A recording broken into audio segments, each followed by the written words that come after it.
Ito yung live reaction ng tumitingin ng price. It's relaxing. It's like you're looking at a sea of forest or sea of trees. Alright, nandito tayo sa Cafe Piat. Table for 3? Table for 3 po. Okay po. Name na lang po nila. Isang name. Rough na lang po. Approve municipality. Sorry, ano po? Municipality? Pulilan. Pulilan. Ba't may paano po? May pa-survey? Yes. If ever na may maiwan po kayo. Okay. Monitor po namin yung mga guests namin. Yes. Cool. Located beside the shrine of Our Lady of Piat in Doña Remedios Trinidad, this cozy coffee shop offers fresh brews, comforting food, and a beautiful mountain village vibes. Okay, tara at lumibot tayo dito sa Piat. Sa tapat ng simbahan, or ang tapat ng Cafe Piat is yung simbahan. Tapos ang ganda ng view dito. Pero, to be honest, iba pa rin yung view sa Tanay, sa Antipolo. Iba yung taas. Dito is hindi pa ganun kataas eh. Although maganda rin yung view. I don't think may city lights. Kasi hindi nga siya city. Paano magkaka-city light, diba? Pero, ayun. The view, it's relaxing. Very green, actually. Oo. It's like you're looking at a sea of forest or sea of trees. Unlike sa Antipolo or sa Tanay, which is city lights yung parang nagpapaganda. Solid naman yung biyahe sa makikita mo. I haven't tried the food yet, so mamaya titignan natin kung sulit din ba ang food. Tara, ito siya. Here's the view. Dito kami nakapwesto. Yan. Ito. Siguro, yung mga nagpupunta lang dito na na-champa na crowded is weekend sila nagpupunta. Ito yung pa-order kineso nila. Let's see what they offer. Not gonna lie, price-wise, it's a little on the higher end. But considering the atmosphere and the presentation, I'd say it's worth the splurge once in a while. Generous din naman yung serving, so I guess it's worth it. By the way, ang sinishare ko talaga kanina is itong ube cloud nila. Di ba ang astig ng concept? Yun siya. Galinda. Sa ate girl na performative, nakamatcha siya. And me ay kori-kohi. Mga tamo.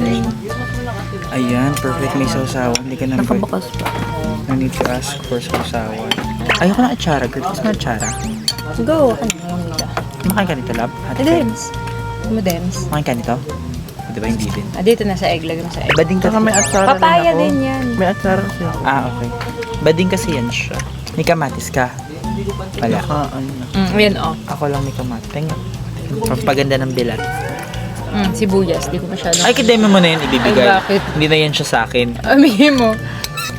Ito yung... Nailagay ko. Nandito yung Favorite mo yan, Dem? Wala naman pala si super mahal. Punong-puno naman pala yung plate. Saka hindi naman siya yung hindi daw masarap. Siguro nung time na yun, habang kinakain niya kasi dinadama niya yung binayad niya. So, as a Tosino person, I can say okay naman siya. Nabigyan naman niya ng justice yung price niya. Kaya lang. Sa kanila din, okay naman din daw. Hindi ko natatapat yung camera, ang ganda ng angle. So, titikman natin ang mga drinks nila. Let's try mine first. Dito pala yun, hindi mo pala meron. Tunaw naman na yung coffee, pero hindi siya kasing tapang nung sa UP. Hindi siya, walang special. Ito na yung matcha, girl. As a performative kasi yung ate ko, kaya ito pinili pa natin. Damihan mo. Huh? May... Parang Tikman mo din. parang may lasak-lasak na. Saan ba siya? Pero siyang may powdery lupa-lupa sa baba. Baka yung may matcha. Eh, hindi nga masarap. Huwag niyo akong piliin. Naging taga-Bulacan na. Hindi nga Eh, hindi nga masarap. Hindi nga. Ito ube. Masarap to. Palit tayo. Ano din? Pasado? Okay naman. Parang tsaka talaga. Bet mo talaga, mamatay. Ito. Meron siya nung parang weird na nahanapin mo. Weird na hahanapin mo. Meron siya ng weird pero yung hahanapin mo hindi ko makita. Explain. Meron siya nung weird pero Pero this is my recommendation, yung Ube Cloud nila. Masarap. Tikman mo, te. Koriko, hindi siya ganun ka. Although, naka-like siya dun sa menu, no? Yung Koriko. Ayun nga, sarap na. Pero, hindi ko siya recommend. Ganda-gandahan yung straw nila, no? Ang chicken. Kain na. Para saan to? Kasi ilalagay ko siya dito. Diyos ko po. Kaya pala... Ginudge niya. Kaya wala sabi ko wala lahat. Ito pala yung honey. Oo, di ilagay. Ulit po, ulit. I stand Huwag mo ng corrected. statement. Tikman ko unti muna, baka sobrang tamis. Sa experience ng pagbuhos ng gatas, go ka doon. Pero kung ngayon trip ko talaga is yung lasang kape na parang hindi ko siya masasuggest. Okay, nakakain na ako. Patapos na kayo eh. Quick story time. We were actually supposed to be in Cebu today. Everything was all set, but our flight got cancelled because of Super Typhoon Tino. At first, I was really sad and disappointed, but then I thought about the people who were directly affected, those who lost their homes, their belongings, even their sense of peace. While we are here eating comfortably, many are struggling to survive. It's a sad reality, and it reminds me that I'm just one person. I can only do so much. So instead of feeling bad about the canceled trip, I chose to pray. To all the Cebuanos and everyone affected by the typhoon, I'm praying for your safety, your strength, and your healing. May God enter your lives during this difficult time and give you the comfort you need. Okay na, magbabayad na tayo kasi marami ng tao. Medyo magulo na yung lugar. Medyo magulo na kasi puro estudyante yung tao dito. May claw machine. Bibigyan? Hindi. Hindi ka nabibigyan ng cookies ko. Ay, cookies.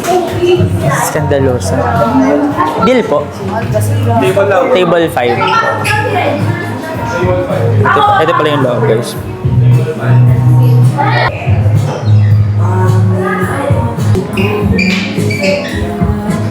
The bill is 198 ang service fee. Okay, so hindi na tayo magtitip kasi meron ang service charge na 128 pesos. Let's go na. Tara na. Punta tayo sa shrine. Before going home, we passed by the shrine to offer our prayers and give thanks.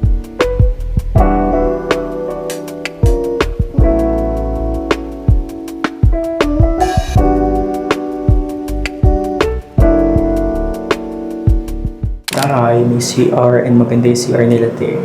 With bidet, tissue. Yun siya. Maliit lang siya.